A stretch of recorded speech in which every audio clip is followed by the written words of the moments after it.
اور یہ انہیں یہ بھی پھر اندازہ ہے کہ اگر اس طرح کی کوئی سکسیسفل اٹمپٹ کر بھی لی گئی تو کس طرح سے سسٹم کو مینج کرنا ہے، معاملات ظاہر ایک ریئیکشن آئے گا، اسے کس طرح سے؟ وہ سارا ریئیکشن آئے گا ہی نہیں. ریئیکشن آنے کا خوف ہوتا تو پھر تو لازمن نہ ہوتی یہ چیز.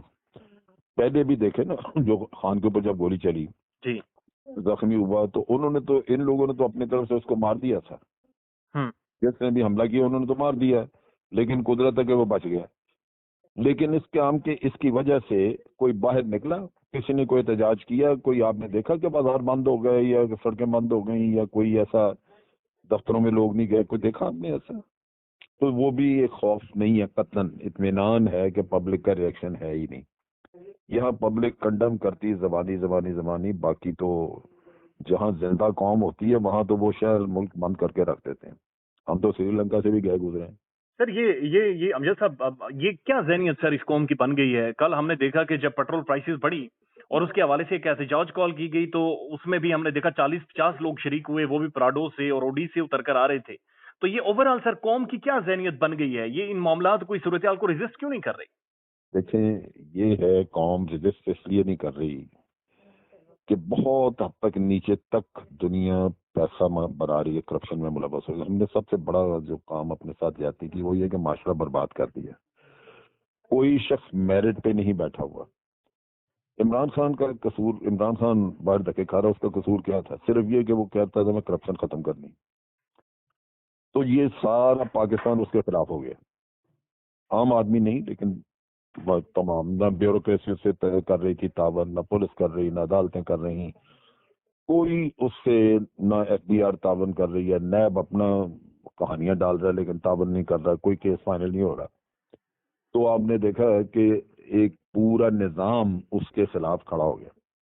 عمران خان کو چھوڑ دیں, کوئی بھی شخص آج کھڑا ہو جائے اور وہ کہے کہ میں یہ جہاد کرنے لگا ہوں کہ میں نے کرپشن ختم کرنی پاکستان میں, وہ خود ختم ہو جائے گا, کرپشن نہیں ختم ہوگی. پورا نظام اس کے خلاف چل نکلے گا. آپ نے نیب کو دیکھا, عدالتوں کو دیکھا, 3-3.5 سال کیس چلتے رہے, رانا ثناء اللہ, فلانا شنانا, شہباز شریف.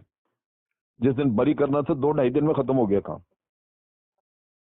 یہ بڑی بدقسمتی ہے سر. سزا دینی تھی, سزا دینی تھی تو وہ فرد جرم میں نہیں عائد ہو سک رہی تھی, مرضی سے چل رہا تھا معاملہ. تو اگر آج شہباز شریف نے کہا جی میں نہیں آ سکتا, کمر میں درد ہے, فلانے کا یہ ہو گیا, آج وکیل بیمار ہے, 3.5 سال اس طرح گزارے انہوں نے. اور پھر بریت کا وقت آیا تو ایک دن میں آیا ایف آئی اے کہہ رہا ہے جی ثبوت نہیں, فلانا. جو پہلے چیختے تھے کہ جی ہمارے پاس تو ٹنوں کے ٹن ثبوت ہے, وہ آگے اگلے دن کہہ رہے ہیں کہ جی ہمارے پاس کوئی ثبوت ہی نہیں ہے. آپ اس سے اندازہ کریں کہ ان سے زیادہ بے ضمیر اور بے غیرت ہو سکتے ہیں کوئی.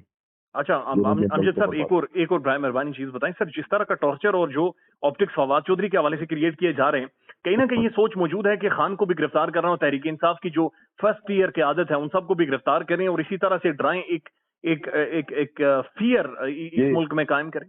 دیکھیں یہ ہے ہی اسٹریٹجی فیئر کی. عمران خان وغیرہ سب کو یہ بالکل اگر کوئی پبلک ریئیکشن نہ ہوا, کوئی اس کا کاؤنٹر نہ کیا کسی نے, تو یہ سب کو اس پروسیس سے گزرنا ہوگا. یہ ہماری سب کی کمزوری یہی ہے کہ ہم اس پروسیس کو روکنے کے لیے کوئی کام کر نہیں رہے. ہمارا خیال ہے شاید بابا رحمان اور یہ لوگ اپیئر ہوں گے عدالتوں میں تو اس سے ہو جائے گا. تو عدالتیں تو آپ کو پتہ ہی ہے جو ان کا عاشر ہے, عدالتیں ٹھیک ہوتی ہیں تو آپ اس حال پہ نہ ہوتے کبھی.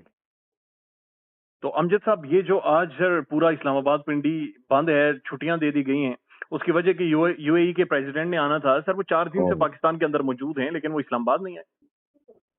ابھی آج تو انہوں نے کہا کہ موسم خراب ہے, اس وجہ سے وہ انہوں نے بیار خان میں ان کے پیلسز وغیرہ ہیں, شکار کرتے ہیں, وہ ادھر گئے ہوں گے. تو یہاں آنے میں تو ان کو کوئی مسئلہ نہیں, لیکن میرا خیال ہے موسم کی وجہ سے آج نہیں آئے, تو شاید آ جائے کل وغیرہ. نہیں سر واپس چلے گئے, یو اے ای چلے گئے واپس. اچھا چلے گئے جی. اور تو بس ٹھیک ہے, پھر وہ ان کے منہ نہیں لگنا چاہیے, ان کو ہو سکتا ہے یہ خیال ہو گیا آئے تو پیسے ایسے نہ مانگے گئے, تو یہی سوچ ہوگی اس وجہ سے واپس چلے گئے. اور میرا خیال ہے وہ کہتے ہوں گے کہ بار بار یہ مانگیں گے تو میں کیا بار بار نہ کرتا رہوں گا. دیا تو کسی نے کچھ نہیں, آگے ہر دفعہ پھیرا لگا کے ڈھول بجاتے رہے ہیں کہ جی بس وہ برادر ملک ہو کے آئے ہیں, وہ دے رہے ہیں, کر رہے ہیں. کسی نے بھی کچھ نہیں دیا ہے.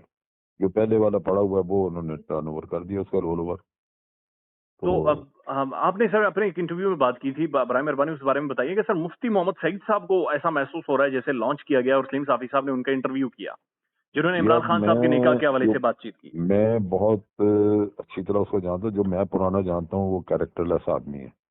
مفتی باقی سعید مجھے بہت زیادہ میں اس سے بات نہیں کرنا چاہتا, لیکن وہ ہے کیریکٹر لیس آدمی. اپنی ذات تک سر کیریکٹر لیس ہونا تو ٹھیک ہے, لیکن جس طرح سے یہ ابھی عمران خان کے اور ان کے نکاح کے اوپر آ کر جس طرح سے بات چیت کر رہے ہیں. میں آپ کو آخری بتاؤں, یہ ہمارے بے نظیر کے دور میں جب اس کو بنایا گیا پرائم منسٹر تو اس کے خلاف بغاوت ہوئی تھی ایک آرمی میں جی, اس میں یہ بھی شامل تھا. اور ایک میجر جنرل تھا ظہیر الاسلام عباسی, ایک بریگیڈیئر تھا مستنصر باللہ, تو ان سب کو سزائیں ہوئی. یہ اس میں وعدہ معافگاہ بن گیا تھا ان کے خلاف, ان کا یہ تھا سارا. تو اس طرح سے یہ چیکرڈ قسم کی ہسٹری کا آدمی ہے. میں اس کے بارے میں قطعاً کوئی محسوس نہیں کرتا کہ اس کی کسی بات کو سیریسلی لینا چاہیے.